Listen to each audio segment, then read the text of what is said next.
A Nova Scotia community is mourning a 13-year-old boy who died following an attack by 3 dogs. Drew Nickerson was attacked by a Rottweiler and 2 Cane Corsos while he was riding his bicycle past a property near his home. RCMP say they've been gathering video footage and that the dog owners have been cooperating. Those dogs have been euthanized.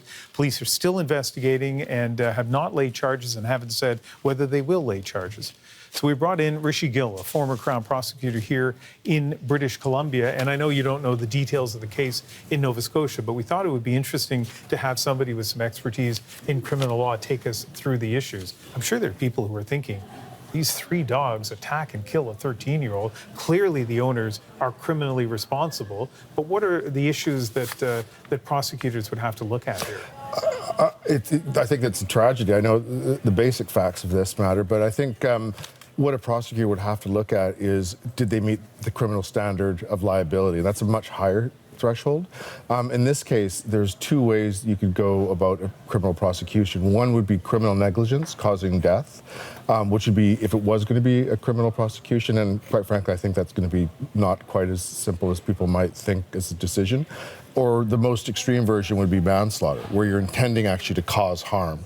Or it was completely reasonably foreseeable to a certain extent to such the point that it becomes manslaughter due to the death it's caused. But it would most likely, as I said, if it was going to go forward, it'd be criminal negligence causing death. Okay, so you have 3 dogs on a property.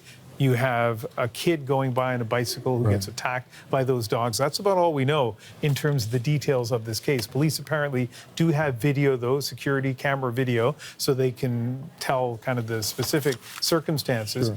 What would it take for this to be criminal negligence causing death? You'd have to show a pattern of behavior on the part of the owners where the test is called a marked departure from the norm, whereas basically they were known, let's say, to be harmful, where they, especially if there was previous incidences where you were mindful of that.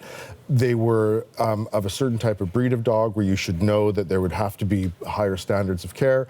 And if they were not properly looked after, such that they were leashed or they were put in their own contained area. What I understand of some of the background facts, and I'm not involved in any way with the case, is it was more of a rural area, and so you'd have to first know what was the position of the child when he was attacked. Was he on their property? Was he riding by? It's different if it's downtown Vancouver or let's say the seawall when you've got a dog versus being in the country where it's a bit more open area. So there's a lot of different factors you'd have to look at, and as I said, the most important thing is, was there a marked departure of the standard of care that a reasonable person would use in dealing with this specific type of dog? And there's a whole bunch of elements you'd have to also look at on top of that. When you were a Crown prosecutor in British Columbia, you were probably involved in assessing facts in a case before laying charges. It's one of the things that prosecutors do in this province. And even though I kind of feel like you probably didn't do a dangerous dog case, I would assume, generally speaking, authorities would be careful about attaching criminal liability to the owner of a dog. I think you're exactly right. I would, frankly, only knowing what I know, which is the general outline of this case, I would be a little surprised if they would pursue criminal charges. Civil liability is a completely different issue, where you can sue somebody in a civil court, where it's a different standard of proof. We should always remember that criminal justice is not about proving a person's innocence, saying you did not do this. It's that we could not, as the Crown, prove it beyond a reasonable doubt, and that's a high standard to meet. It's not exoneration per se on a factual basis. It's saying that in the standard of proof we couldn't show this.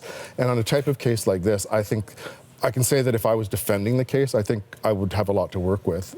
And that's not to judge it on a moral basis. It's just that, as you said, it is very difficult to, I think, prove a case like this as criminal liability unless the facts are just so obvious that it was known there was a big problem here and they should have contained this dog. Yeah, and one last thing. You are a criminal law expert, former prosecutor, now a defense lawyer. I don't know if you're an expert in civil litigation, but for people who don't understand, why would it be easier to proceed in a civil case even if criminal charges weren't laid? Yeah, well, we do civil, like less civil than criminal, but civil courts we're familiar with. And in the civil standard, it's 50% plus one, balance of probabilities.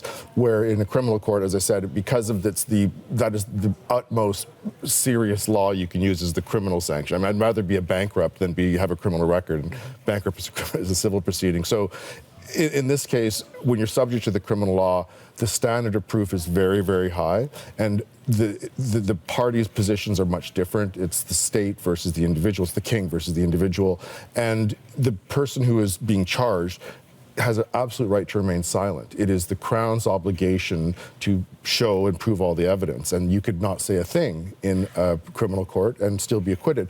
Whereas in a civil court, it's equal parties almost, and you have to basically, the onus might be on the person launching the suit, but you have to answer. You have to give a statement. You have to participate. You have to disclose everything.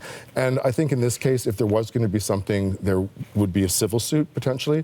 There could certainly be a bylaw violation, which sounds, not what this tragedy would deserve, but you oftentimes see dangerous driving cases where they don't charge criminally, but ultimately it's a motor vehicle act ticket, and that's the closest analog to some case like this. Yeah, you turn and you hit somebody in a crosswalk. It's not criminal, but you get charged under the Highways Act. Absolutely, yeah, that's right. Just seconds left, but what you know about this case, we don't know the details, but what you know about criminal law, which is a lot, you feel the criminal charges are probably unlikely. Well, from the limited knowledge I have. Yeah. Your producer actually was talking to them earlier on, and we were talking about other cases. I don't know of any case, and I've been doing this for over 25 years, where there's been an animal attack of like nature that then the owner has been charged. There may be one out there, but it's not a common occurrence. And that's as much as I can say about it. Yeah. And again, and also the fact that it's a rural area, and that's a really big part of it. Yeah, no, it's really great hearing your kind of working through that issue. Rishi Gill, thank you very much. Thank you.